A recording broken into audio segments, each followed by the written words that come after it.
Tumitindi ngayon mga sangkay ang malalaking problema ng ating mundo at kinakaharap ng maraming mga bansa tulad na lamang mga sangkay ng Thailand ngayon na problemado dahil nga po sa masamang hangin na nagdudulot na po ng karamdaman.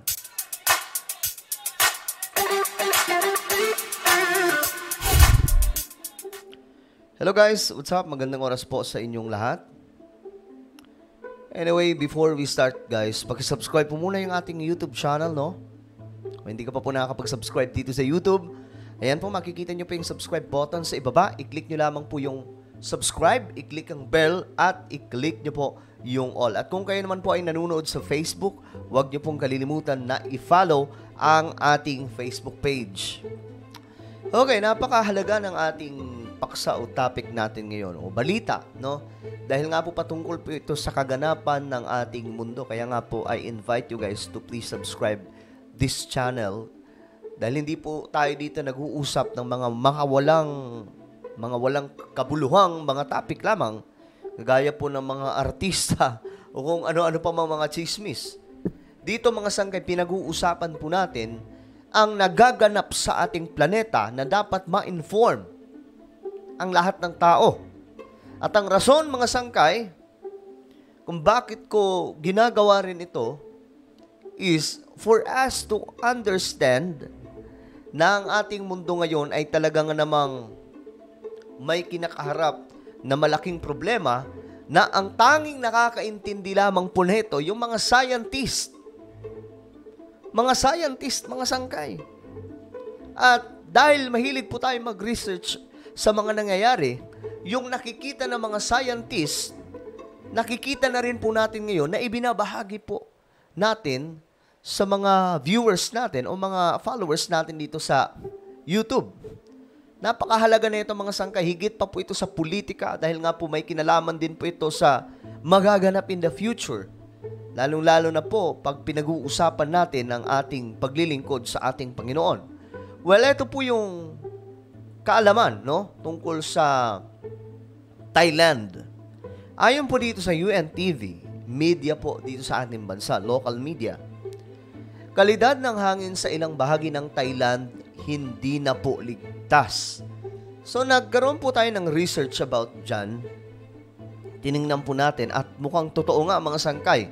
Ito 9 months ago pa, kalain mo, nakita po natin Thailand tourism future darkened by air pollution.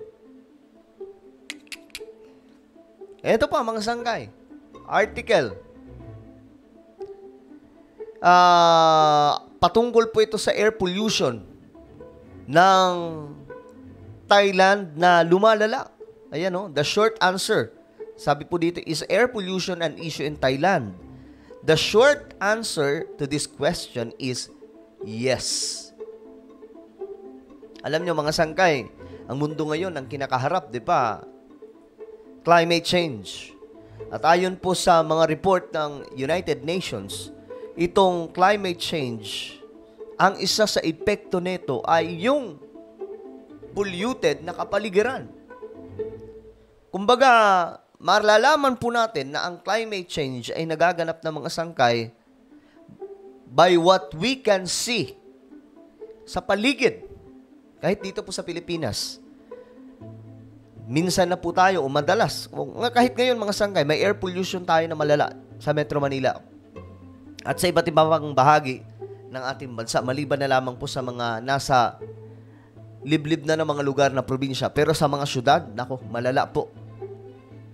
Maraming beses na po nangyari mga sangkay na wala pong makita. Akala mo, fog na nakabalot sa buong Kamaynilaan, pero ito pala ay dulot ng air pollution. Ngayon, ito mga sangkay, tingnan po natin itong nagaganap doon sa Thailand. Nasa 48 sa 77 lalawigan sa Thailand ang mayroong mataas na antas ng ultrafine dust o PM2.5 particulate matter sa hangin. So ayan, kung titingnan nyo po mga sangkay, yan po yung itsura. Makikita, parang Pilipinas, no? Pero mas malala po ata talaga dito sa Thailand. Kaya naman nagbabala ang Pollution Control Department ng Thailand dahil sa peligro nito sa kalusugan ng mga tao. Kalusugan ng mga tao. peligro. At nag-research po ako regarding dyan, mga sangkay. Mamaya, dadaanan po natin. Marami po ang naisusugod po o marami po ang nasawi na. Dahil nga po sa dumi ng hangin. Ang dami pong movie, no? About dyan, yung mga science fiction movies patungkol po sa polluted na ating planeta. Na no choice po sila kundi nagsusuot na po sila ng parang oxygen. Yung mask, mga sangkay, na may kasama na rin pong yung nagsasala ng hangin.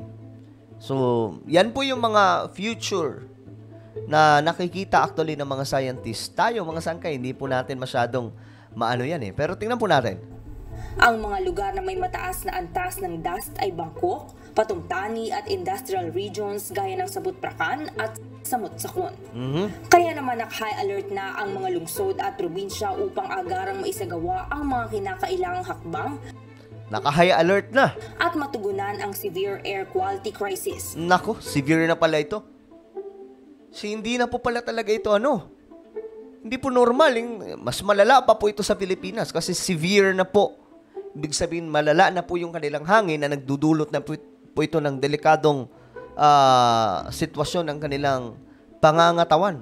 Gaya ng mahigpit na kontrol sa mga industrial emission, enhancement ng traffic management upang mabawasan ang vehicular pollution, at public awareness campaign. Binigyang diin din ng ahensya ang kahalagahan ng pagtutulungan ng publiko at pribadong sektor sa pagharap sa hamon sa kapaligiran.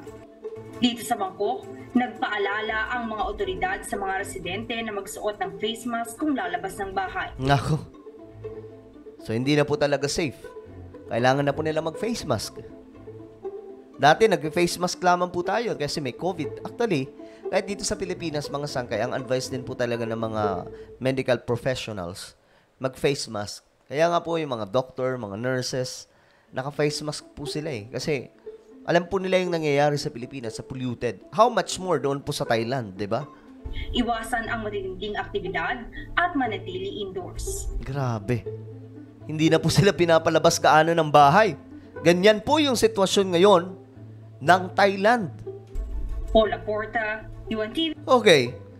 8 months ago, ito ang balita, mga sangkay. And rising air pollution has put pressure on the health services in Thailand. Nearly 200,000 people were hospitalized. Grabe, ang dami. In the past week, the capital Bangkok, it's the worst hit with air quality worsening due to vehicle pollution. Pinakamalala sa Bangkok, yung capital. Parang dito rin po sa Metro Manila, no? Yung Manila City, grabe din. Industrial emissions and smoke from agricultural burning. Thailand's Public Health Ministry informed that over 1.3 million people in the country are sick due to rising levels of air pollution, and the government has urged children and pregnant women to stay indoors. Noon pa pala ito, mga sangkay, sinasabi na huwag kayo na gaanong lumabas. Diyan lamang kayo sa loob ng bahay. Ayan po, over 200,000 residents hospitalized. Ganun na po kalala ang level ng air pollution sa kanilang bansa. Around 50 districts in Bangkok have recorded unsafe levels of PM 2.5 particles. The particles are considered dangerous as they have the capability to enter the human bloodstream and cause damage to the organs. The country's health ministry says levels of air pollution have breached all standards of the World Health Organization. Tingnan nyo naman, mga sangkay, akala mo, pambihira, mas malala nga po ito kaysa sa Pilipinas. Itong nagaganap doon. Ito, basahin po natin itong. Is air pollution an issue in Thailand? The short answer to this question is yes. Air pollution is a big issue in Thailand. Hindi lamang po basta issue, kundi big issue doon sa Thailand. According to health authorities in the country, more than 1.3 million people have already suffered from air pollution related diseases in 2023. My goodness. Yan po yung kanilang data, mga sangkay.